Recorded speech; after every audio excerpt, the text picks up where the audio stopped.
Kepada Bapak Aibtu Rudiana yang terhormat, terima kasih Bapak telah menyampaikan permintaan maaf bahwa Bapak selama ini tidak muncul di publik karena menjaga kode etik, karena menjaga aturan Polri, karena menjaga suatu tata kode etik yang berlaku di pihak kepolisian.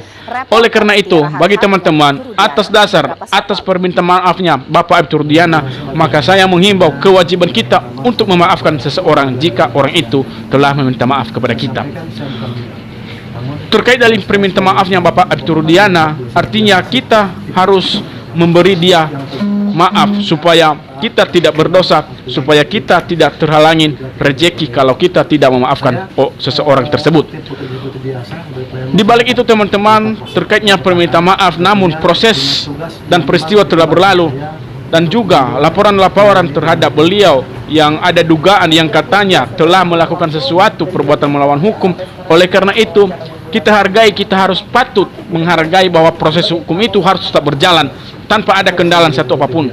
Semoga nanti suatu putusan yang akan ada di ke depan kita bahwa tahap penyidikan proses hukum yang terkait dengan laporan terhadap Bapak yang terhormat Aibtu Rudiana harus diadilin ataupun harus dilakukan secara transparan agar semuanya peristiwa ini dapat diungkap dengan benar dan siapakah dalam semua ini, dan semoga dugaan masyarakat tersebut terjawab dengan suatu nanti ada putusan oleh yang berwenang. Teman-teman sekalian, kalau saya membahas terkait permintaan maafnya Bapak Aibtu Rudiana yang mengatakan bahwa menjaga kode etik Polri, saya bahas satu persatu teman-teman. Terkait dengan apa yang didasarkan oleh Bapak Aibtu Rudiana, boleh-boleh saja, sah-sah saja dia mengatakan menghargai aturan kode etik Polri yang berlaku. Lalu saya balik sekarang kepada Bapak Aibtu Rudiana. Ketika Anda tidak muncul di publik selama ini, lalu kami publik bertanya-tanya kemanakah selama ini Bapak Aibtu Rudiana, lalu memberikan klarifikasi karena menjaga kode etik Polri. Saya balik sekarang, banyak pihak Polri, banyak pihak anggota polisi yang masih aktif. Salah satunya adalah pihak-pihak Polri yang kita kenal selama ini adalah Bapak Ambarita yang sering mengupload di media sosial tentang kegiatannya. Bahkan dia kita nobatkan sebagai polisi artis yang aktif banget terhadap media sosial. Oleh karena itu, apakah itu melanggar kode etik Polri atau tidak? Makanya saya hanya bertanya, oke, selain oleh polisi Bapak Ambarita, banyak lagi itu siapa? Pak Aan atau Pak Agus yang dari dari Bareskrim. Mereka sering mengupload video, mereka sering bermedia sosial, bahkan bermain TikTok. Banyak juga anggota-anggota Polri yang bermain TikTok di media sosial. Siapa lagi itu? Siapa Bapak Babinsa itu yang dari Jawa Timur yang sekarang sudah naik pangkat jadi perwira, yang disebut-sebut Pak Babin.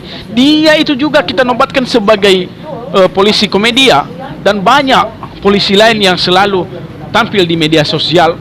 Bahkan mereka sangat membuat terhibur oleh media sosial yang mereka lakukan sehingga masyarakat merasa terhibur. Lalu apakah itu juga bisa kita katakan ketika mereka muncul di media sosial, apakah itu melanggar kode etik Polri? Karena itu alasan Bapak. Oleh karena itu, jika memang itu berlaku keterlibatan hal tersebut, maka harusnya dapat dilakukan penerapan hukum. Harusnya mereka melanggar kode etik Polri. Menurut saya seperti itu. Apakah dapat? Jika memang tidak, berarti apakah alasan Bapak itu masuk akal atau tidak? Dan kita tidak bisa dapat menyimpulkan teman-teman. Biar orang-orang yang mengerti tentang hukum yang sebenarnya yang berlaku di kode etik kepolisian Republik Indonesia hal tersebut. Karena selama ini bahkan dalam kejadian-kejadian yang telah berlalu, banyak juga anggota-anggota Polri kok yang menyampaikan klarifikasi. Misalkan peristiwa yang telah terjadi, kita ungkit kembali pembunuhan yang dilakukan oleh jenderal. Ya, anggota Polri banyak yang menyampaikan klarifikasi di depan media sosial. Mereka tidak bersembunyi, mereka tidak mengatakan akan melanggar kode etik Polri. Makanya dari itu saya akan bertanya kepada Bapak, apakah dengan adanya Bapak munculnya di media sosial lalu melanggar kode etik Polri? Oke, sekarang saya tanya lagi kepada Bapak. Dengan adanya Bapak sekarang ini, dengan adanya Bapak Aibtu Rudiana telah tampil di media sosial, apakah Bapak melanggar kode etik karena sudah tampil saat ini? atau apakah sudah mendapatkan izin dari pihak Polri terkait untuk menyampaikan keterangan di media sosial dalam hal ini? Kalau memang hal itu ada sesuatu izin, boleh dong, apakah kami boleh bertanya apakah ada izinnya tersebut? Apakah bolehkah dipublikasikan kepada kami supaya kami tidak dibodohkan oleh hukum? Oleh karena itu, saya bukan memberikan narasi ataupun suatu suara sumbang ataupun provokatif terhadap masyarakat, enggak, karena kami memang buta hukum. Tetapi kami hanya menarik pertimbangan sedemikian yang saya jelaskan tadi. Banyak polisi di media sosial yang tampil, bahkan mereka membuat channel YouTube, mereka membuat channel TikTok, mereka tampil dan mereka ngomong di depan media. Bahkan ada polisi-polisi itu yang sering mengupload videonya di penjara, yang saat itu penjaga-penjaga lapas. Mereka sering melakukan hal itu. Siapa namanya akunnya itu? Dan oleh karena itu, apakah mereka melanggar kode etik atau tidak? Dan mohon kepada kita semua agar kita jangan dibodohin oleh hukum, agar kita jangan dibodoh-bodohkan suatu keterangan yang tidak pasti, yang saya anggap seperti ini keterangan yang sangat pro kontra. Dan hal itu supaya dapat diberikan kita pencerahan hukum oleh Bapak Aibtu Rudiana terkait dengan apa yang saya tanyakan tadinya. Teman-teman, itu aja yang bisa saya sampaikan.